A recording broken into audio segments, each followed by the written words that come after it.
The smell of cinnamon and roast turkey filled the house, but the air was heavy, almost suffocating. My fingers trembled as I held my wine glass and watched the lights twinkle on the Christmas tree. Everything seemed perfect on the outside, but inside, there was a gnawing emptiness. I knew something would happen that night, but I couldn't imagine the magnitude of what was about to unfold. My mother stood up slowly, her serious expression cutting like a knife. Everyone laughed at my uncle's joke, but not her.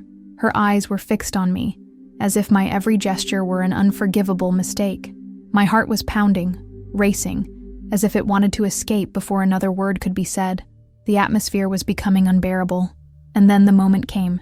The room fell silent, as if even the flickering of the lights had stopped. In a firm, almost icy voice, she said, "You don't deserve to be here." The words echoed inside me like thunder. The sound of my brother's fork hitting his plate was the only thing that broke the silence. And in that instant, everyone looked toward the door. I felt my body freeze, my legs locked, incapable of any reaction. My eyes burned, but I couldn't let the tears fall, not there, in front of everyone. The weight of those words crushed me, as if the entire ground were crumbling beneath my feet. All I could think was, why? It was as if my presence had been a mistake from the start. My mind raced back to all the times I'd tried to please, sought approval, but it was never enough. Christmas, which was supposed to be a loving encounter, had become a silent courtroom, and I was the accused.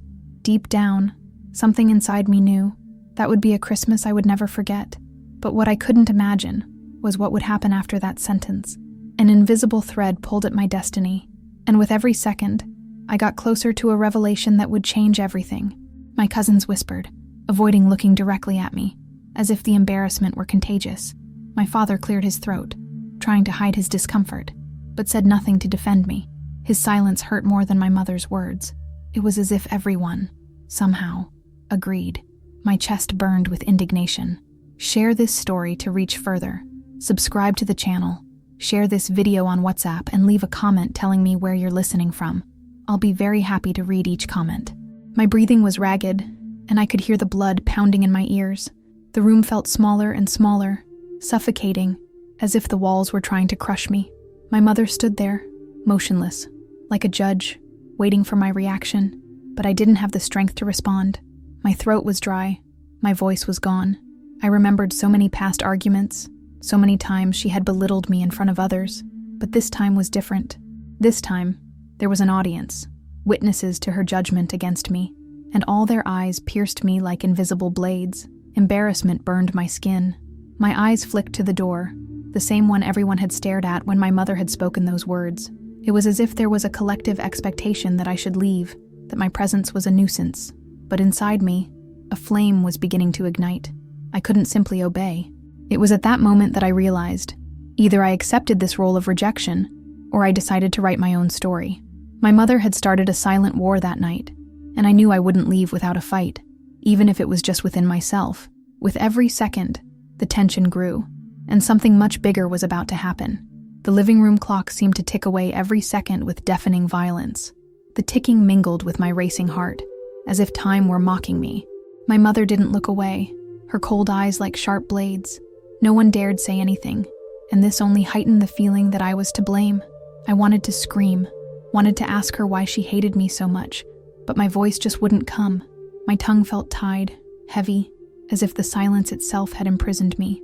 I tried to hold back the tears, but the lump in my throat choked me. The humiliation in front of everyone was unbearable. My younger brother, sitting at the table, averted his eyes every time I met his gaze. He'd always been the favorite, the protégé, the perfect role model, and now he seemed almost pleased to see all the attention focused on me. I knew, somehow, he was on her side. The room had become an invisible arena.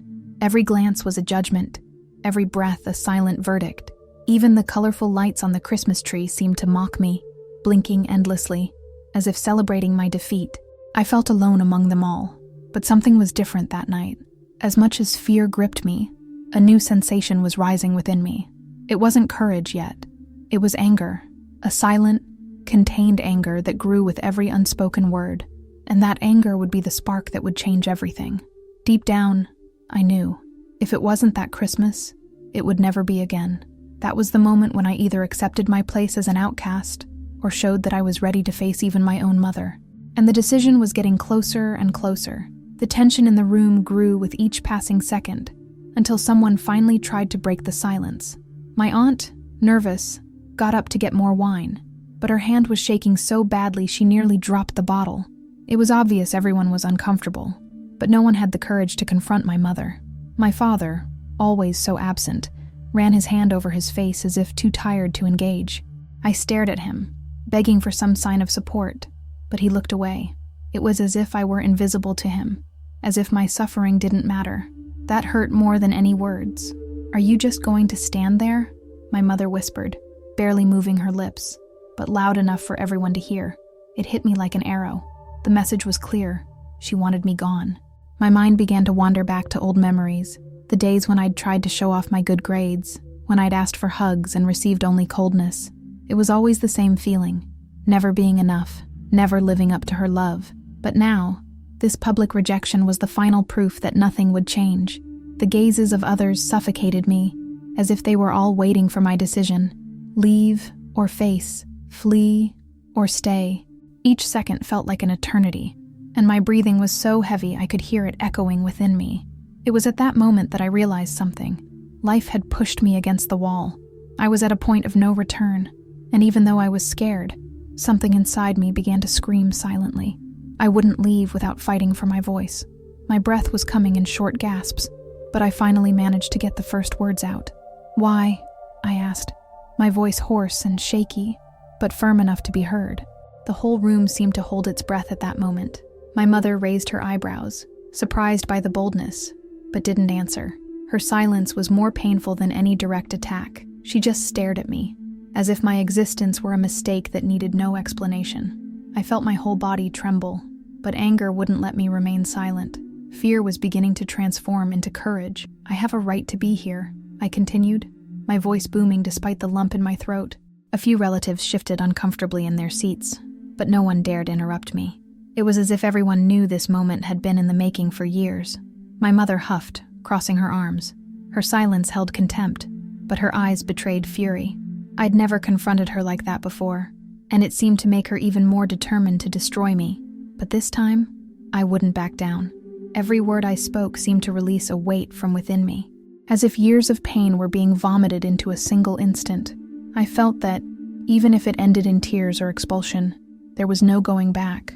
I had started something that I needed to finish, and in that moment, as the words echoed through the room, I realized that the story of that night had changed forever. I was no longer just the target of humiliation. I had become the challenger. The words hung in the air, heavy as lead. I could hear my cousin's rapid breathing, the clatter of silverware being dropped onto plates, the nervousness hidden in their exchanged glances.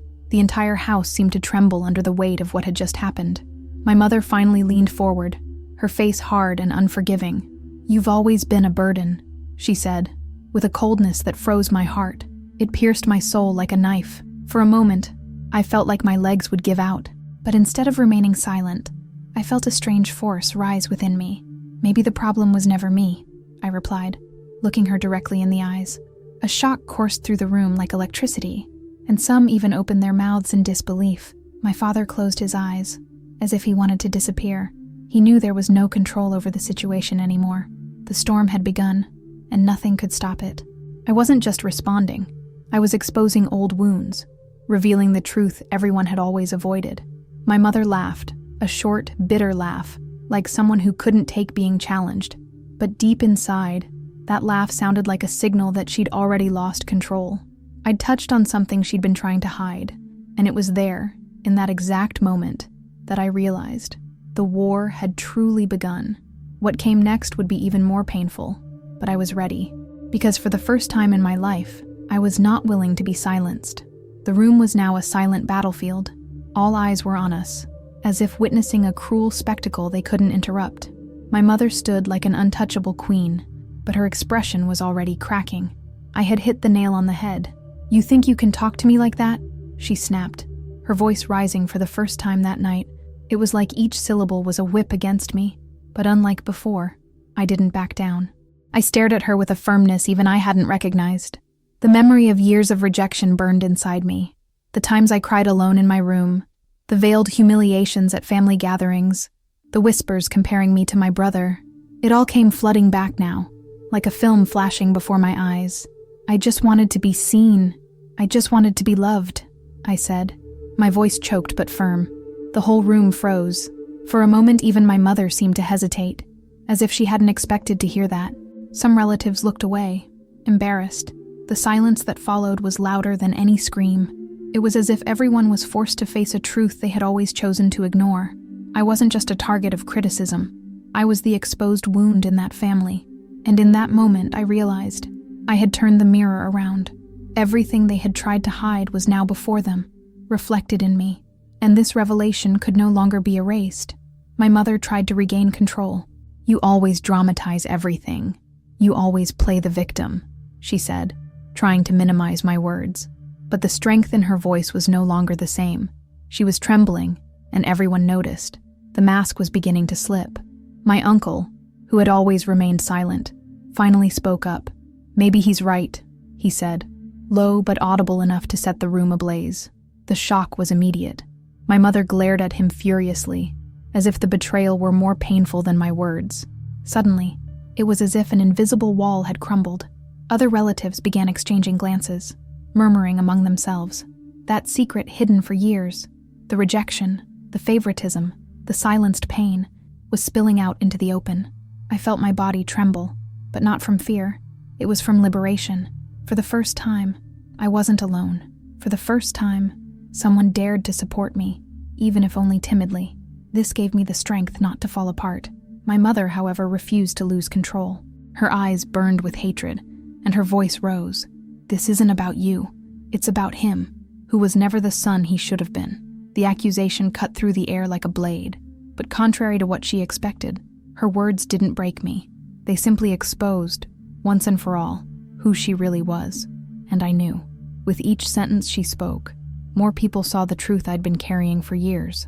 My heart pounded like a war drum, each beat louder than the last. I could see my mother's heavy breathing, her face hard with anger. But what caught my attention most were the looks around me. Family members who, for years, had pretended not to see. Now, they were being forced to see. "You were always the problem," she repeated, her voice firm but cracking inside. I swallowed hard, letting the words echo within me. For a long time I had believed that, but now, in front of everyone, that lie no longer made sense. "No, the problem was never me. It was your silence, your coldness, your love that never existed," I replied. The words came out like an avalanche, releasing years of pain. Each syllable was a scream I had swallowed as a child, and now, nothing could be contained. The entire room went still. No one moved. No one breathed loudly. It was as if the world had stopped in that instant. My confession wasn't just mine. It was an indictment of everyone who remained silent while I suffered. My mother laughed, a dry, nervous laugh. But behind that sound was fear. Fear of being unmasked. Fear of losing the power she had always held over me.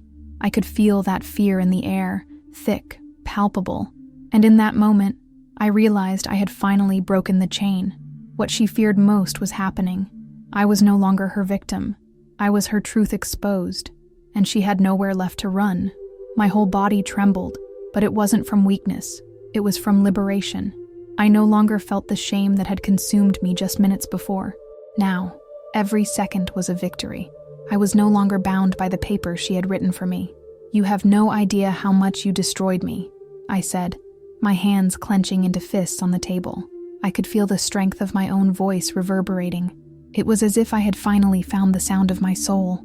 My cousins lowered their eyes, unable to look at me.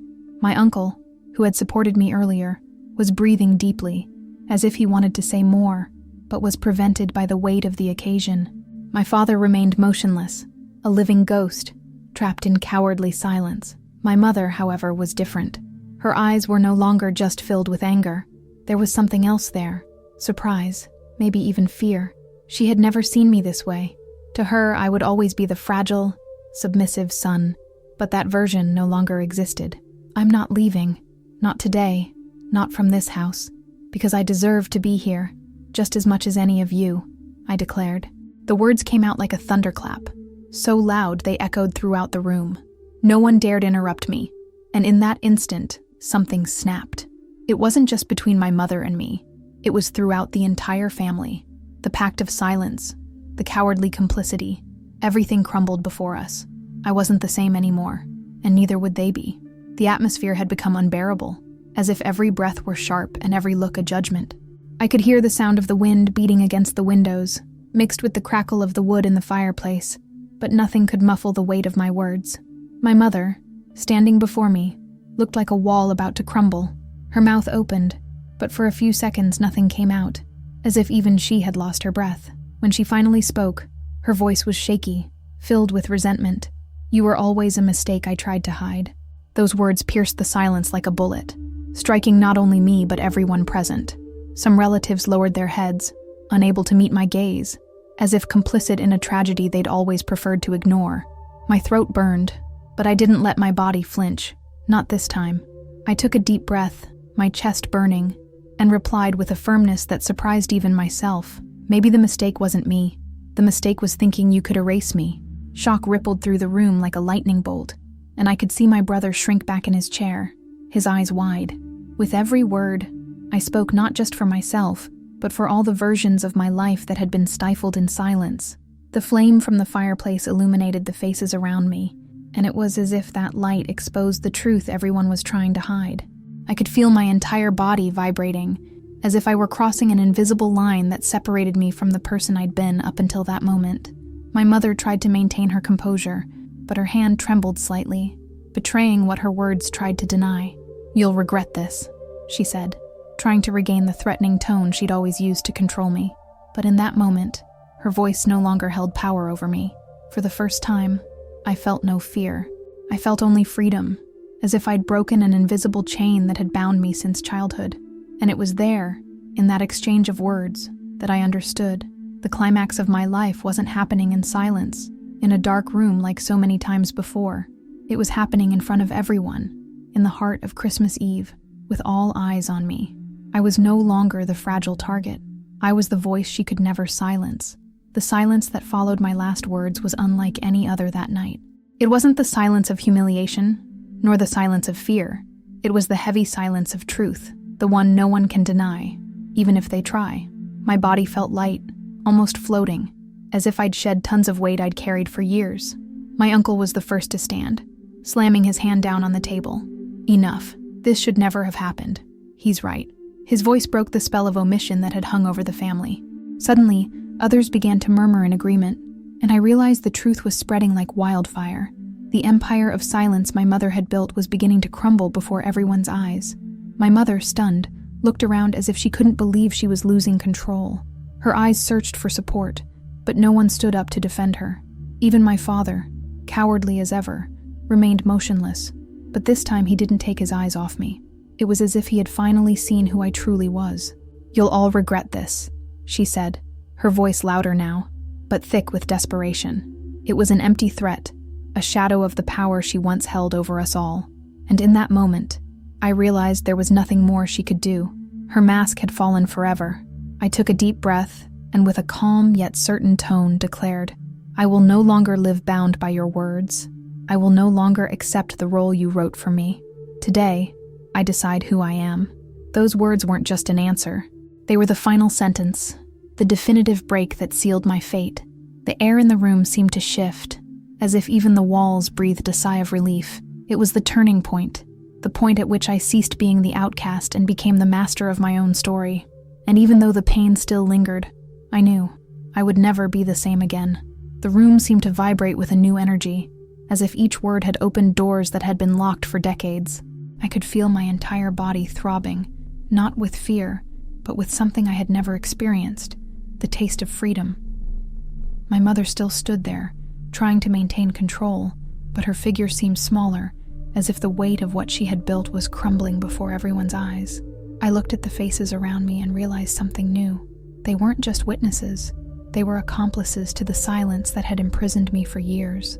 But in that moment, I saw the shame in their eyes, the discomfort of someone finally having to face their own role in this story. It was as if an invisible mirror had been held up before each of them. My mother, in her final attempt, said angrily, "You'll never amount to anything." But for the first time, those words had no effect. They didn't cut me, didn't wound me. Instead, they sounded hollow, powerless, like a lost echo in a dark hallway. I smiled, not in victory, but in the realization that she no longer had any power over me. The weight I'd carried for years seemed to slip from my shoulders. I took a deep breath and said, my voice firm but calm, "I am already more than you ever believed I could be." It was as if my soul had waited decades to speak that sentence. Each syllable released a part of me that had been trapped since childhood. A profound silence fell over the room, but it was no longer the silence of shame. It was a silence of transformation, of rupture, of a cycle finally coming to an end. The Christmas tree twinkled in the background, and for a moment, I thought those lights now had a different meaning. They were no longer reminders of a hostile home, but symbols of a new beginning. And in that moment, I realized something bigger. I wasn't just facing my mother. I was facing all the ghosts that had haunted me my entire life. And for the first time, I was winning. That night ended in silence, but a different silence, heavy and full of meaning. My mother retreated to her room, defeated on her own throne of pride. The others remained in the living room, motionless, trying to digest everything they had just witnessed. For the first time, I didn't feel like an intruder in that house. I felt like I had finally earned my place. My father approached slowly, his tired eyes meeting mine. He said nothing, but his squeeze on my shoulder spoke louder than any words. Perhaps it was too late to make up for lost time, but in that gesture was a silent confession. He knew he'd made a mistake by remaining silent, and somehow, that was a start. My cousins and uncles stood up one by one, avoiding eye contact, as if they carried the guilt of hiding behind silence. But somehow, it didn't matter anymore. I didn't need their approval. The battle I needed to win wasn't against them. It was against the distorted image of myself I'd carried my entire life. When I was finally alone, I sat before the tree, staring at the colorful lights that flickered endlessly. The distant sound of snow hitting the window filled the room, and I took a deep breath, feeling a relief I had never known. The pain was still there, but now it was different. It was a pain that bore the scars of liberation. I knew things would never be the same. My mother would never see me with love, perhaps never accept me. But in that moment, I understood something fundamental. I didn't need her to exist, to be whole, to be worthy. Christmas, which had always been the day of my greatest pain, had become the mark of my rebirth. And with a tired but genuine smile, I thought to myself, I deserve to be here. I always have. And that flame, lit that night, I would carry within me forever, as the reminder that even in the greatest ruins it is possible to be reborn. If this story touched you, if at any point you found yourself reflected in the words I heard here, I want to ask you from the bottom of my heart, don't let this message die within you. Share this video with someone who needs to hear it, because often, a story can be the push that saves someone from silence and pain. Subscribe to the channel now and turn on the notification bell, because here you'll always find stories that not only move you, but also make you reflect on life, family, and the strength that exists within each of us. Your presence here is crucial. You're part of this community that grows every day. I also want to invite you to leave a comment telling me where you're listening to me from. It could be your city, your country, or wherever you found this story. I read each comment with care, and knowing you're listening makes all the difference.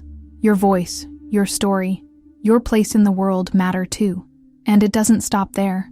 Share this video right now in your family group, on WhatsApp, on Facebook, wherever you like. Many people need courage to break free from the invisible chains they carry. Maybe you're the one responsible for bringing that courage to them. Each share you make is like a flame that spreads, illuminating more and more lives. So, if this story touched your heart, don't keep it to yourself. Share it, spread it, transform it, because that's precisely the power of stories. To unite, to heal, and to show that no one needs to be alone. And finally, I thank you for being here. I truly do. You who made it to the end, you who felt every word with me, you who perhaps even cried or remembered your own life. You are the reason all of this makes sense. So don't forget, like, comment, share, and subscribe. This family here on the channel is yours too.